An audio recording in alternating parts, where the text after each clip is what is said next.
Introdução. Peço ao leitor que imagine um hall de entrada bem grande em um prédio universitário antigo no estilo gótico. Muitos de nós íamos para lá, ainda quando estávamos no início dos nossos estudos, a fim de ouvir as aulas de notórios filósofos e cientistas. Nós nos reuníamos de volta neste lugar, sob a ameaça, no ano anterior à graduação, para ouvir as aulas de doutrinação que haviam sido introduzidas mais recentemente. Uma pessoa que nenhum de nós conhecia apareceu por detrás do púlpito e nos informou que ele seria agora o professor. Seu discurso era fluente, mas não havia nada de científico nele.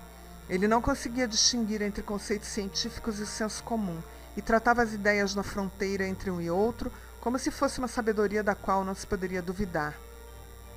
Durante 90 minutos por semana, ele nos inundou com uma visão ingênua, presunçosamente falaciosa e patológica da realidade humana.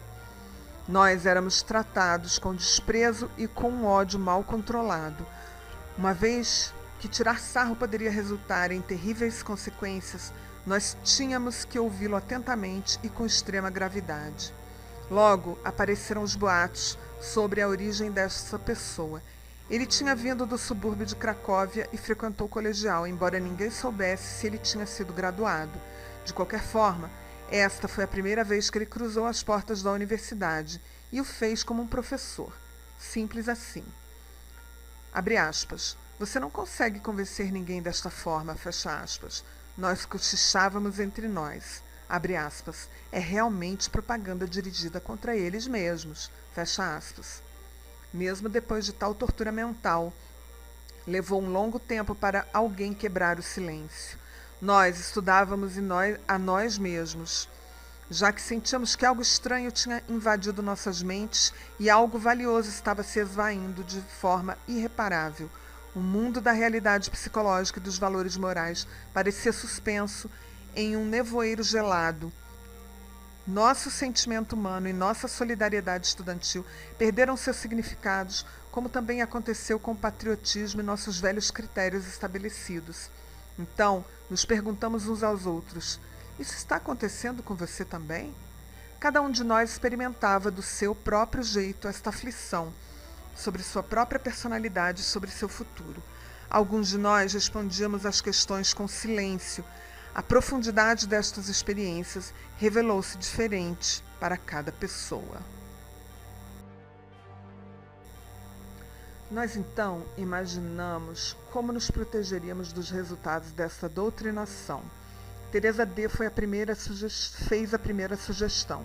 Vamos passar um fim de semana nas montanhas. Funcionou.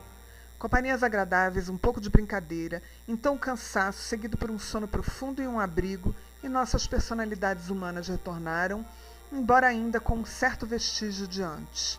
O tempo também provou ser adequado para criar uma imunidade psicológica, ainda que não para todos. Analisar as características psicopáticas da personalidade do professor também mostrou ser outro excelente meio para proteger nossa própria saúde psicológica. Você pode imaginar nossa preocupação, desapontamento e surpresa quando alguns colegas que nos eram próximos repentinamente começaram a mudar suas visões de mundo. O padrão de pensamento deles, além disso, nos lembrava a conversa do professor. Seus sentimentos que bem recentemente tinham sido amigáveis, tornaram-se claramente frios, embora ainda não fossem hostis. Argumentos benevolentes ou de estudantes críticos tornaram-se certos para eles. Eles davam a impressão de possuir algum conhecimento secreto. Nós éramos somente os seus ex-colegas, que ainda acreditavam no que aqueles professores antigos nos tinham ensinado. Nós precisávamos ter cuidado com o que dizíamos para esses colegas. Esses nossos ex-colegas logo entraram para o partido. Quem eram eles? De quais grupos sociais tinham vindo? Que tipo de estudantes e pessoas eram? Como e por que eles mudaram tanto em menos de um ano? Porque nem eu nem a maioria dos meus amigos estudantes sucumbiram sob este fenômeno e processo. Muitas dessas questões pipocavam em nossas cabeças. Foi nesta época, a partir destas questões, observações e atitudes, que nasceu a ideia de que esse fenômeno deveria ser objetivamente estudado e entendido. Uma ideia cujo significado maior cristalizou com o tempo. Muitos de nós, psicólogos recém-graduados, participamos nas observações e reflexões iniciais, mas muitos desistiram por conta de problemas materiais ou acadêmicos. Somente poucos daquele grupo permaneceram, e este autor deste livro talvez seja o último dos moicanos. Foi relativamente fácil determinar os ambientes e as origens das pessoas que sucumbiram a este processo, o qual eu então chamei de transpersonificação. Eles vieram de todos os grupos sociais, inclusive de famílias da aristocracia e de famílias muito religiosas, e representou uma baixa na nossa solidariedade estudantil de aproximadamente 6%. A grande maioria remanescente sofreu vários graus de desintegração da personalidade, o que deu origem a uma busca individual pelos valores necessários para se encontrarem novamente. Os resultados foram variados e, em alguns casos, criativos. Apesar disso, nós não tínhamos dúvida quanto à natureza patológica desse processo de transpersonificação, que funcionou de forma similar, mas não necessariamente idêntica em todos os casos. A duração dos resultados desse fenômeno também variou. Algumas dessas pessoas mais tarde tornaram-se fanáticos. Outros se aproveitaram de várias circunstâncias para restabelecer o contato perdido com a sociedade das pessoas normais. Eles foram substituídos. O único valor constante no novo sistema social foi o número mágico de 6%. Nós tentamos avaliar o nível de talento daqueles colegas que sucumbiram a esse processo de transformação da personalidade e chegamos à conclusão que, na média, eram ligeiramente mais baixo que a média da população estudantil.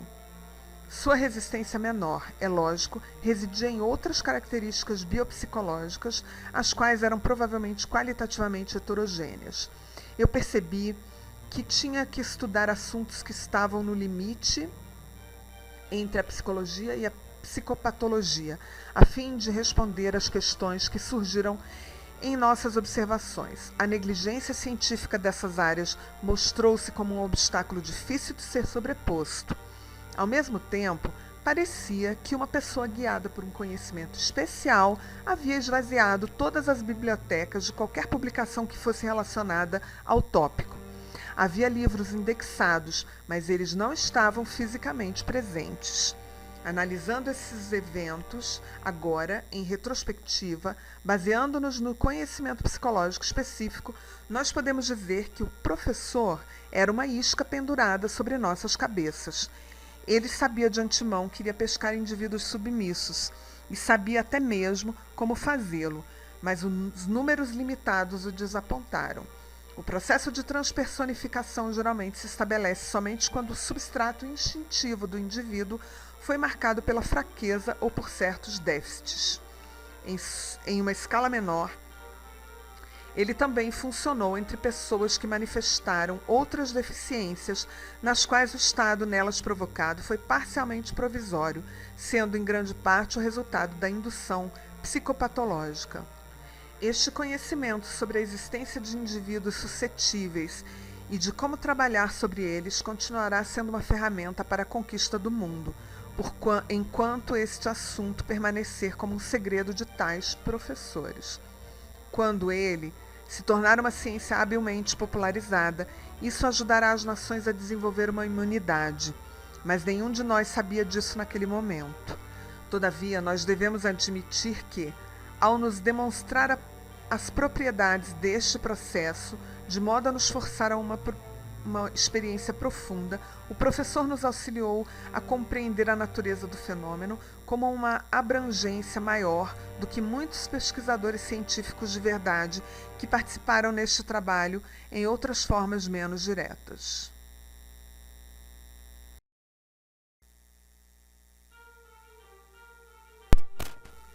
Quando jovem, eu li um livro sobre um naturalista que estava perambulando através da floresta amazônica. Em um dado momento, um pequeno animal caiu de uma árvore em sua nuca, arranhando dolorosamente sua pele e sugando seu sangue. O biólogo cuidadosamente o removeu sem ódio, uma vez que este era o seu meio de alimentação, e passou a estudá-lo com cuidado. Esta história ficou presa em minha cabeça de forma obstinada durante aquele tempo tão difícil, quando um vampiro caiu em nossos pescoços, sugando o sangue de uma nação infeliz. Mantendo a atitude de um naturista, que enquanto tenta rastrear a natureza do fenômeno macrosocial, apesar de todas as adversidades, garante uma certa distância intelectual e uma melhor saúde psicológica em face dos horrores que poderiam, de outra forma, ser mais difíceis de encarar.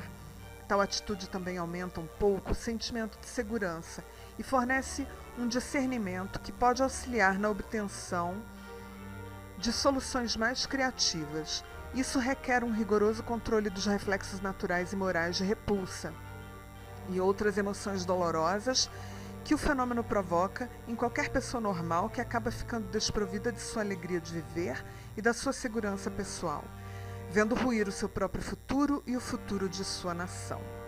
A curiosidade científica, no entanto, torna-se um aliado leal durante este período. Espero que meus leitores me perdoem por recontar aqui uma recordação da juventude que nos levará diretamente para dentro do assunto. Meu tio, um homem muito solitário, visitava nossa casa periodicamente. Ele havia sobrevivido à grande revolução soviética no interior da Rússia, de onde havia sido deportado pela polícia czarista. Por mais de um ano, ele vagueou da Sibéria à Polônia. Toda vez que encontrava um grupo armado durante sua viagem, ele rapidamente tentava determinar qual ideologia eles representavam, branca ou vermelha, e em seguida, de forma habilidosa, fingia professá-la. Se o seu estratagema tivesse sido mal sucedido, ele teria perdido sua cabeça, estourada pela suspeição de que ele fosse um simpatizante do inimigo. Era mais seguro ter uma arma e pertencer a um grupo. Então, ele vagueava e lutava ao lado de cada grupo, geralmente até que encontrasse uma oportunidade de desertar na direção do oeste, a caminho de sua terra natal, a Polônia, um país que tinha acabado de retomar a sua liberdade. Quando finalmente alcançou a sua amada terra natal de novo, ele conseguiu terminar seus estudos em direito, tão longamente interrompidos, para tornar-se uma pessoa decente e obter uma posição de responsabilidade. Contudo, ele nunca foi capaz de se libertar de suas memórias atemorizantes. As mulheres ficavam assustadas com suas histórias dos velhos dias ruins e pensavam não fazer sentido trazer uma nova vida a um futuro tão incerto. Por isso, ele nunca formou uma família. Talvez ele fosse incapaz de se relacionar com as pessoas que ele amava de forma apropriada. Este meu tio recapturava seu passado, contando às crianças de minha família as histórias sobre o que ele havia visto, experimentado e tomado parte. Nossas imaginações juvenis não eram capazes de levar a termo nada daquilo. Um terror apavorante estremecia os nossos ossos. Nós pensávamos, por que as pessoas perderam sua humanidade? Qual foi a razão para tudo isso? Algum tipo de premonição apreensiva atravancou o nosso caminho, indo parar dentro de nossas mentes. Infelizmente, ela veio a se tornar verdade no futuro. Se fosse feita uma coleção de todos os livros que descrevem os horrores das guerras, as crueldades das revoluções e os atos sangrentos dos líderes políticos e seus sistemas, muitos leitores evitariam tal biblioteca. Trabalhos antigos seriam colocados de lado a lado com livros escritos por historiadores e repórteres contemporâneos. Documentários investigativos sobre o extermínio alemão e os campos de concentração e extermínio da nação judaica fornecem dados estatísticos aproximados e descrevem o trabalho bem organizado de destruição de vidas humanas, usando uma linguagem adequadamente clara, e fornecem uma base concreta para o conhecimento da natureza do mal. A autobiografia de Rudolf Höss, o comandante dos campos de Auschwitz e Birkenau, é um exemplo clássico de como um indivíduo psicopata inteligente, com carência de emoções humanas, pensa e sente. À frente destes estariam os livros escritos pelas testemunhas da insanidade criminosa, como o livro O Zero e o Infinito, de Arthur Koestler, baseado na vida soviética do período anterior à Segunda Guerra Mundial. Smoke over Birkenau, que descreve as memórias pessoais de Severina Tsmargievska sobre o campo de concentração feminino de Auschwitz, na Alemanha. A World Apart, que contém as memórias soviéticas de Gustav Herling Grudzinski, e os livros de Alexander Solzhenitsyn, Túrgidos com o Sofrimento Humano.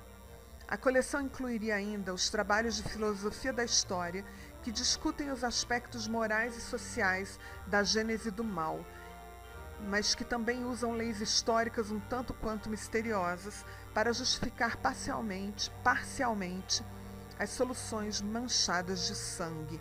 Contudo, um leitor atento estaria apto a detectar um certo grau de evolução nas atitudes dos autores, desde a afirmação antiga sobre a escravidão primitiva e o assassinato de povos conquistados, até a condenação moral dos dias atuais de tais métodos de comportamento.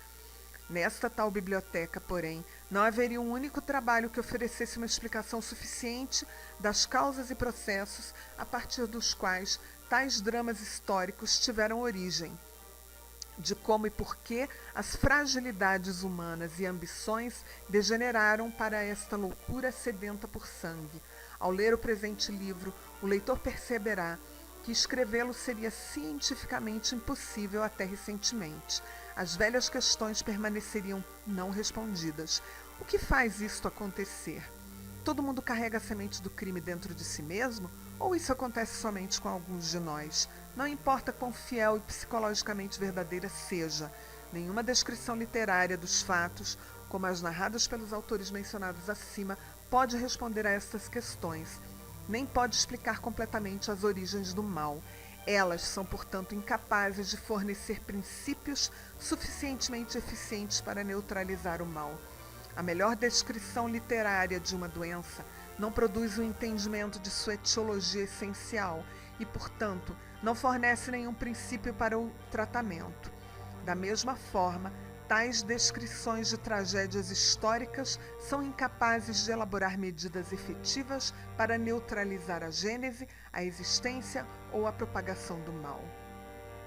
Ao fazer uso da linguagem coloquial para circunscrever conceitos psicológicos, sociais e morais que não podem ser descritos apropriadamente dentro de sua esfera de utilidade, nós fornecemos um tipo de compreensão substituta que nos leva a uma sensação irritante de desamparo. Nosso sistema natural de conceitos e imaginações não é equipado com o conteúdo factual necessário para permitir uma compreensão racional da qualidade dos fatores, particularmente os de conteúdo psicológico, os quais estavam ativos antes na concepção e durante tais períodos de crueldade desumana. No entanto, devemos salientar que os autores de tais descrições literárias perceberam que suas linguagens não eram suficientes e então tentaram impregnar suas palavras com a precisão e com uma perspectiva adequada, como se eles antecipassem que alguém, em algum momento adiante, pudesse utilizar os seus trabalhos com o objetivo de explicar o que não podia ser explicado, nem mesmo com a melhor linguagem literária. Se esses autores não tivessem sido tão precisos e descritivos em sua linguagem, este autor teria sido incapaz de utilizar tais trabalhos para as suas próprias propostas científicas. Em geral, muitas pessoas ficariam horrorizadas por tal literatura, particularmente em sociedades hedonistas. As pessoas possuem uma tendência a buscar refúgio na ignorância ou em doutrinas ingênuas. Algumas pessoas até sentem um certo desprezo pelas pessoas que sofrem. A influência de tais livros pode, desta forma, ser particularmente nociva. Nós devemos contrariar essa influência, indicando aquilo que os autores tiveram que deixar de lado por conta da incapacidade de contenção de nosso mundo de conceitos e imaginação cotidianos. O leitor não vai encontrar aqui, no entanto, nenhuma descrição horripilante de comportamento criminal ou de sofrimento humano. Não é trabalho do autor apresentar uma figura retroativa dos materiais apresentados por pessoas que vieram a sofrer mais do que ele próprio e cujos talentos literários são maiores. A introdução de tais descrições neste trabalho seria contrária ao objetivo. Não só concentraria a atenção em tais ocorrências e tiraria o foco de muitas outras, mas principalmente desviaria a atenção do leitor do verdadeiro cerne da questão, isto é, as leis gerais da origem do mal. Para rastrear os mecanismos de comportamento da gênese do mal, é necessário manter tanto a repulsa quanto o medo sob controle, submeter-se à paixão pela ciência epistemológica e desenvolver uma percepção tranquila que é necessária à história natural. Não devemos jamais perder de vista o objetivo, traçar os processos de ponerogênese, aonde eles podem nos levar e quais ameaças podem nos trazer no futuro. Este livro, portanto, pretende pegar o leitor pela mão e conduzi-lo para além do universo de conceitos e imaginação que ele utiliza como apoio para descrever seu mundo desde a infância, de uma forma excessivamente egoísta, provavelmente porque seus pais, o ambiente e as pessoas de seu país usavam conceitos similares aos seus. Portanto, nós devemos mostrar ao leitor uma seleção apropriada do universo de conceitos factuais que deram origem ao pensamento científico recente e que permitirão a ele obter um entendimento do que permanece irracional no seu sistema de conceitos do cotidiano.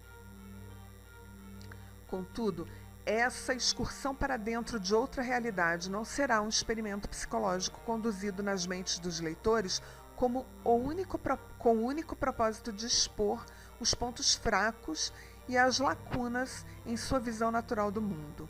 Ao contrário, é uma necessidade urgente devido aos problemas prementes do mundo contemporâneo e que só podemos ignorar por nossa conta e risco.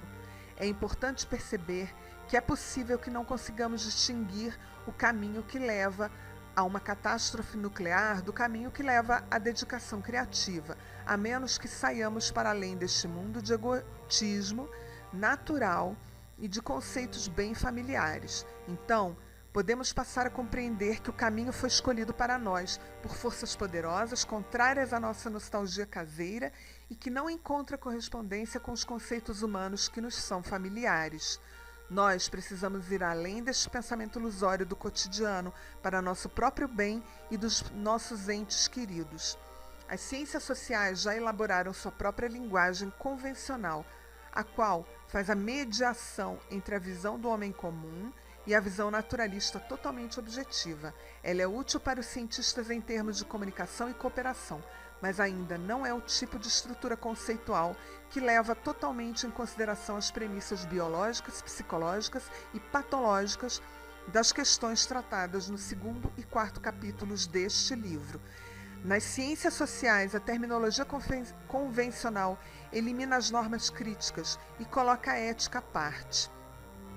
Nas ciências políticas, a terminologia leva a uma avaliação subestimada dos fatores que descrevem a essência das situações políticas, quando o mal está no núcleo.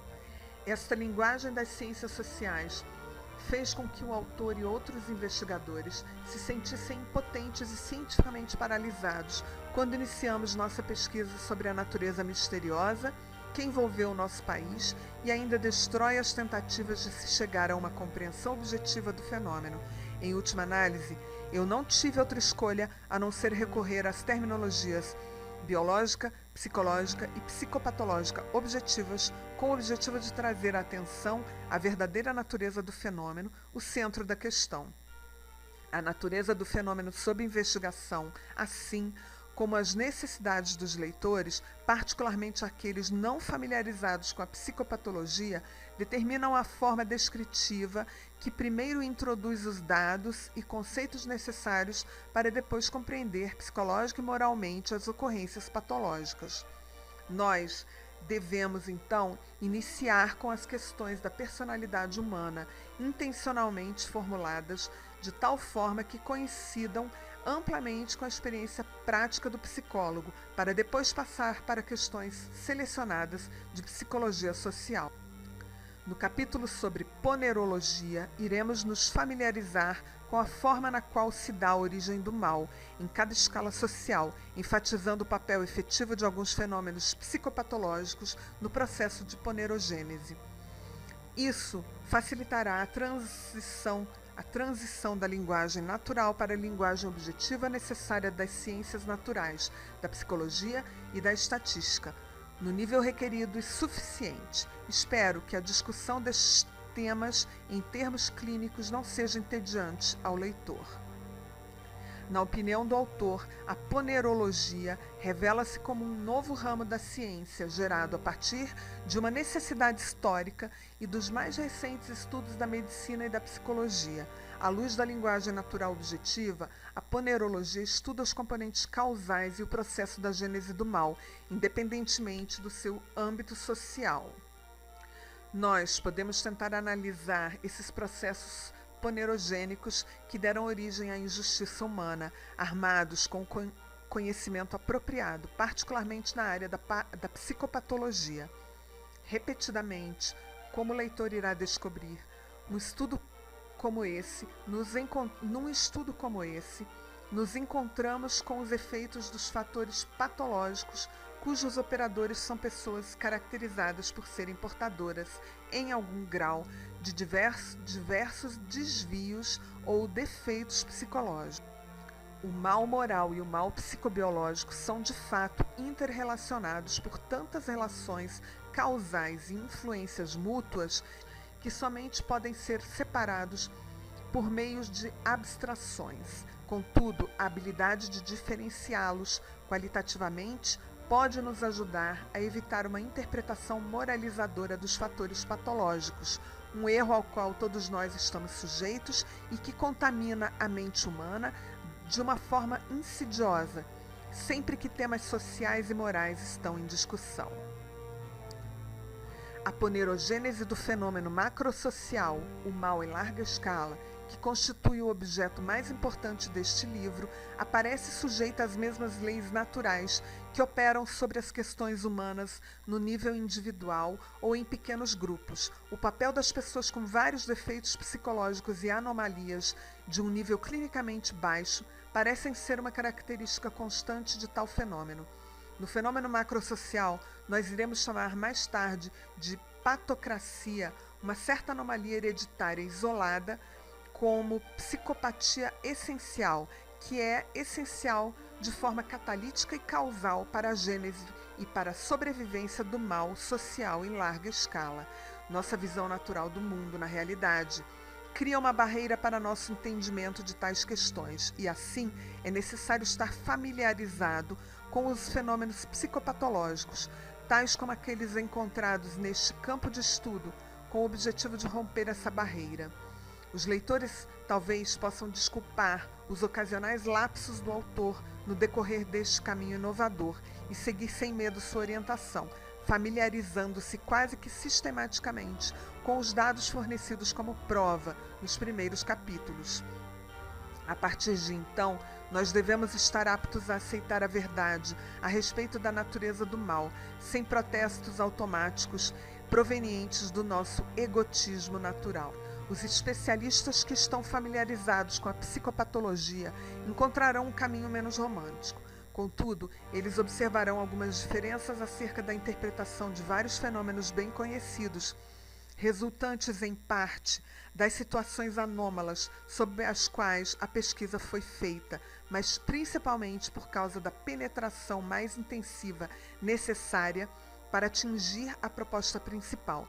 Esta é a razão pela qual este aspecto do nosso trabalho contém certos valores teóricos úteis para a psicopatologia.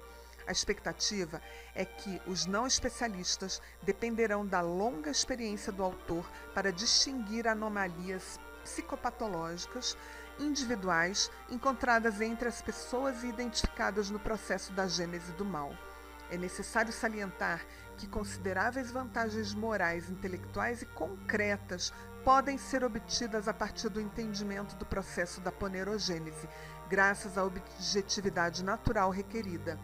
A herança das questões éticas de longo prazo não é, através disso, destruída. Muito pelo contrário, é reforçada, uma vez que os métodos científicos modernos confirmam os valores básicos do ensino moral.